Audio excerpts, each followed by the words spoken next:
यूहन्ना रचित सुसमाचार 7वां अध्याय। इन बातों के बाद यीशु गलील में फिरता रहा, क्योंकि यहूदी उसे मार डालने का यत्न कर रहे थे। इसलिए वह यहूदिया में फिरना न चाहता था।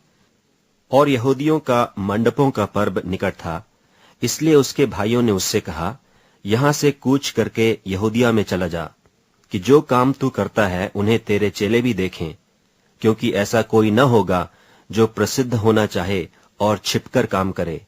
यदि तू यह काम करता है तो अपने तई जगत पर प्रकट कर, क्योंकि उसके भाई भी उस पर विश्वास नहीं करते थे। तब यीशु ने उनसे कहा, मेरा समय अभी तक नहीं आया, परंतु तुम्हारे लिए सब समय है।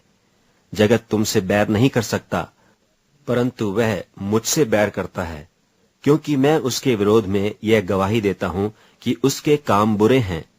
तुम पर्व में जाओ, मैं अभी इस पर्व में नहीं जाता, क्योंकि अभी तक मेरा समय पूरा नहीं हुआ। वह उनसे ये बातें कहकर गलील ही में रह गया। परंतु जब उसके भाई पर्व में चले गए तो वह आप ही प्रगट में नहीं, परंतु मानो गुप्त होकर गया। सो यहूदी पर्व में उसे यह कहकर ढूंढने लगे कि वह कहाँ है। और लोगों में उसके विषय में चुपके चुपके बहुत सी बातें हुई। कितने कहते थे, वह भला मनुष्य है, और कितने कहते थे, नहीं, वह लोगों को भरमाता है। तो भी यहूदियों के भय के मारे कोई व्यक्ति उसके विषय में खुलकर नहीं बोलता था। और जब पर्व के आधे दिन बीत गए तो यीशु मंदिर में जाकर उपदेश करने लगा। तब यहूदियों ने अचंभा करके कहा कि इससे बिना पढ़े विद्या कैसे आ गई। यीशु ने उन्हें उत्तर दिया कि मेरा उपदेश मेरा नहीं, परंतु मेरे भेजने वाले का है। यदि कोई उसकी इच्छा पर चलना चाहे तो वह इस उपदेश के विषय में जान जाएगा कि वह परमेश्वर की ओर से है या मैं अपनी ओर से कहता हूं। जो अपनी ओर से कुछ कहता है वह अपनी ही बड़ाई चाहता है, परंतु जो अपने भेजने वाले की बड़ाई चाहता है वही सच्चा है, और उसमें अधर्म नहीं। क्या मूसा ने तुम्हें व्यवस्था नहीं दी? तो भी तुम में से कोई व्यवस्था पर नहीं चलता। तुम क्यों मुझे मार डालना चाहते हो? लोगों ने उत्तर दिया कि तुझ में दुष्टात्मा है, कौन तुझे मार डालना चाहता है? यीशु ने उनको उत्तर दिया कि मैंने एक काम किया और तुम सब अचंभा करते हो। इसी कारण मूसा ने तुम्हें खतने की आज्ञा दी है। यह नहीं कि वह मूसा की ओर से है, परंतु बाप दादों से चली आई है। और तुम सब्त के दिन को मनुष्य का खतना करते हो। जब सब्त के दिन मनुष्य का खतना किया जाता है ताकि मूसा की व्यवस्था की आज्ञा टल न जाए, तो तुम मुझ पर क्यों इसलिए क्रोध करते हो कि मैंने सब्त के दिन एक मनुष्य को पूरी रीति से चंगा किया। मुंह देखकर न्याय न चुकाओ। तब कितने यरूशलेमी कहने लगे, क्या यह वही नहीं जिसके मार डालने का प्रयत्न किया जा रहा है? परंतु देखो, वह तो खुल्लम खुल्ला बातें करता है और कोई उससे कुछ नहीं कहता। क्या संभव है कि सरदारों ने सच सच जान लिया है कि यही मसीह है?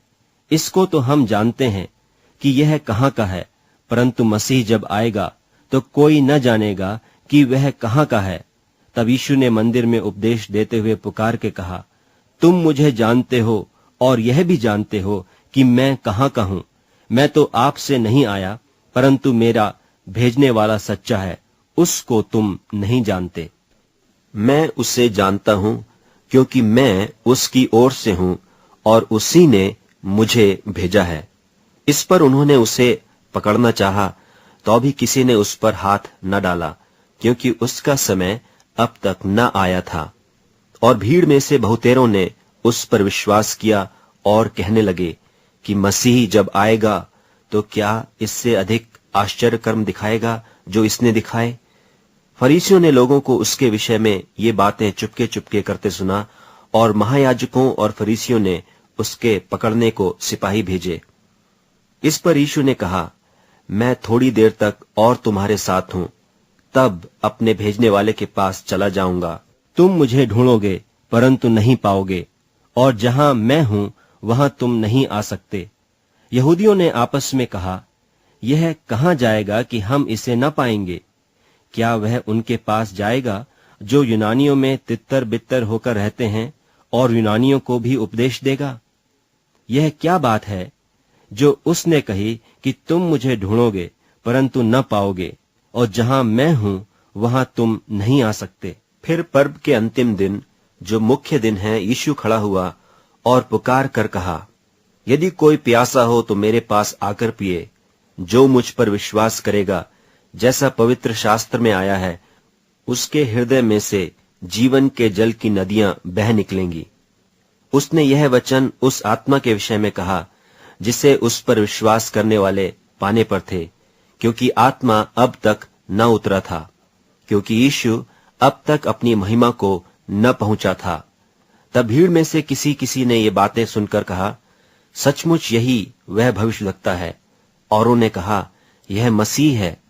परंतु किसी ने कहा, क्यों? क्या मसीह गलील से आएगा? क्या पवित्र शास्त्र में यह नहीं आया कि मसीह दाऊद के वंश से और बैतलहम गांव से आएगा, जहां दाऊद रहता था? सो उसके कारण लोगों में फूट पड़ी। उनमें से कितने उसे पकड़ना चाहते थे, परंतु किसी ने उस पर हाथ न डाला। तब सिपाही महायाजकों और फरीसियों के पास आए और उन्होंने उनसे कहा, तुम उसे क्यों नहीं लाए? सिपाहियों ने उत्तर दिया कि किसी मनुष्य ने कभी ऐसी बातें न की। फरीसियों ने उनको उत्तर दिया, क्या तुम भी भरमाए गए हो?